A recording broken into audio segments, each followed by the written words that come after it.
So, what I've wondered for a very long time is what's the best war? What had the greatest outcome? What was the best to learn about? What's the best war that exists?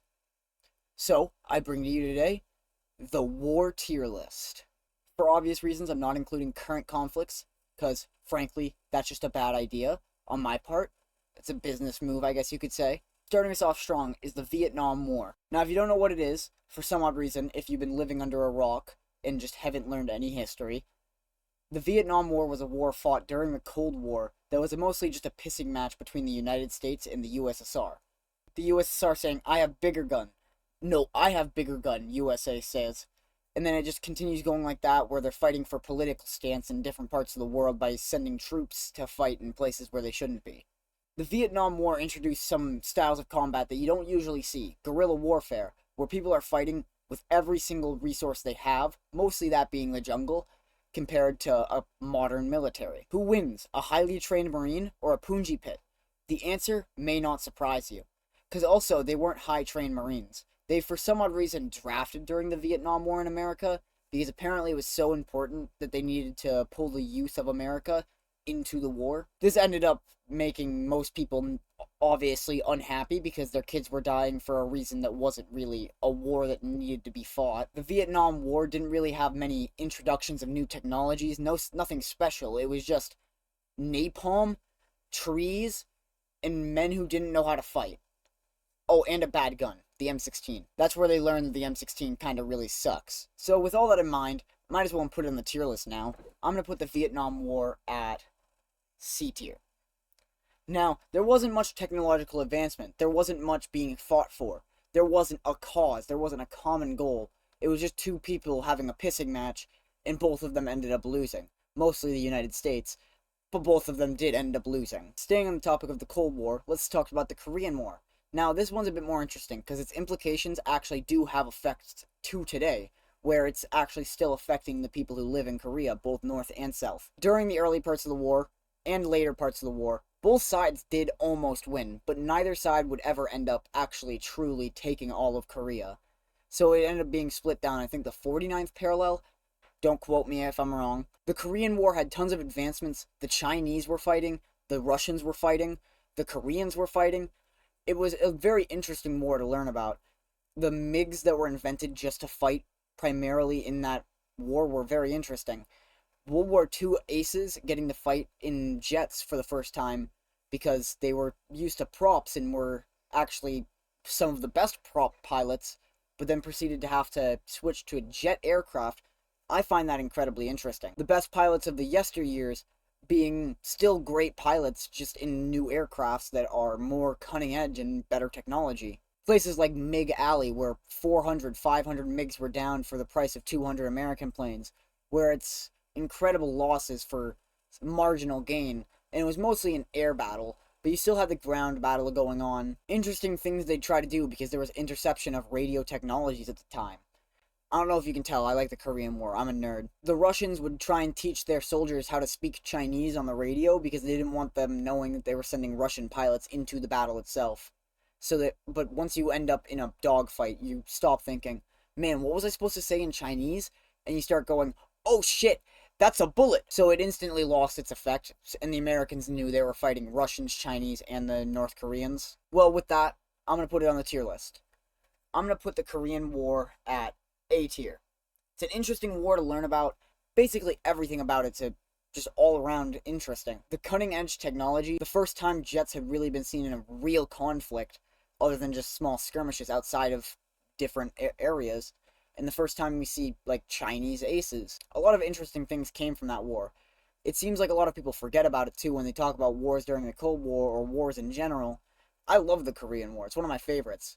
The MiG-15 was primarily used by the North, and then you have, I don't know exactly what was used by the South, to be honest. Of course, you can't forget about the old ones, the classics, the 100 Years' War. Now, if I'm not mistaken, this was a war fought between France and Britain for, as the name fucking implies, 100 years. For basically all of time until Common Era, France and Britain were always fighting.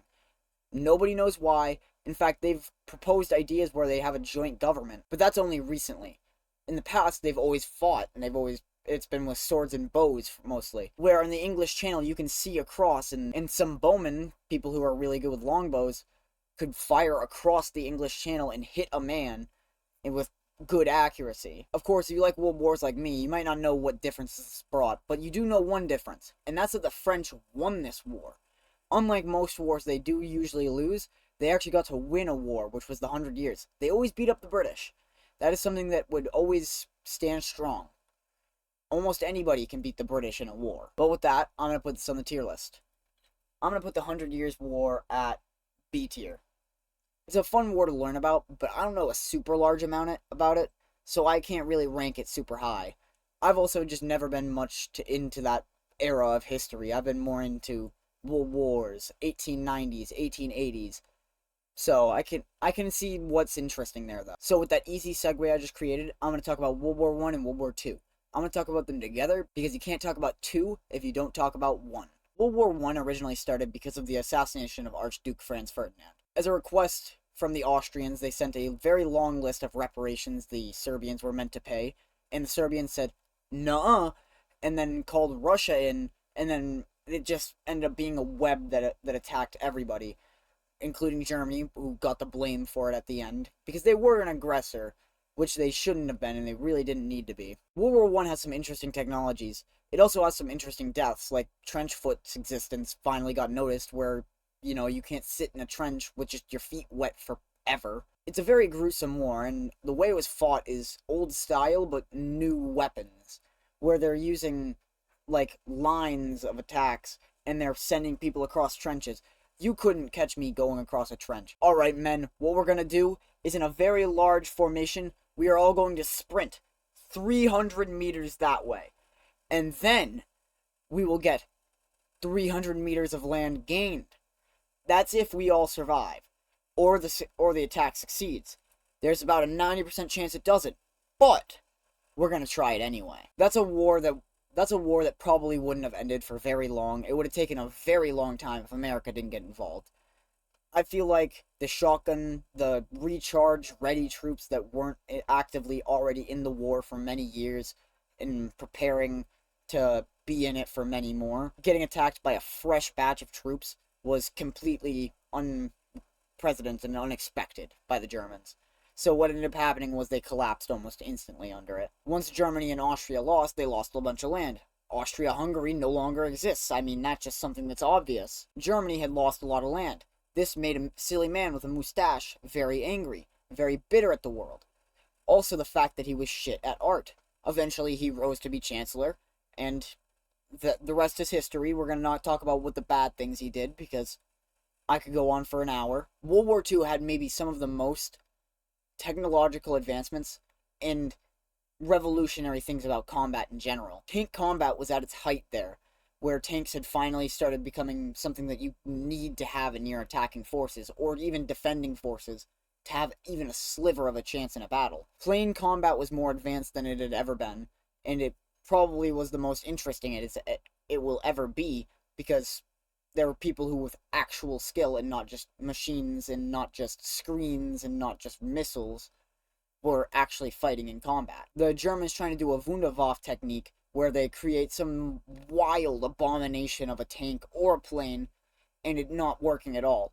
But it did lay the groundwork for jets, a lot of other things that are very interesting that we use today even. They walked the path so we could live it. The guns became more advanced. The average soldier stopped carrying rifles around as much and started carrying semi-automatic rifles, things that could fire multiple rounds, clips, M1 Grands. Pistols became more common, things that are just combat ready and things that we all take for granted nowadays. Imagine being a young German at that time and being told you're flying the cutting edge of technology, a Messerschmitt 262, the first combat jets.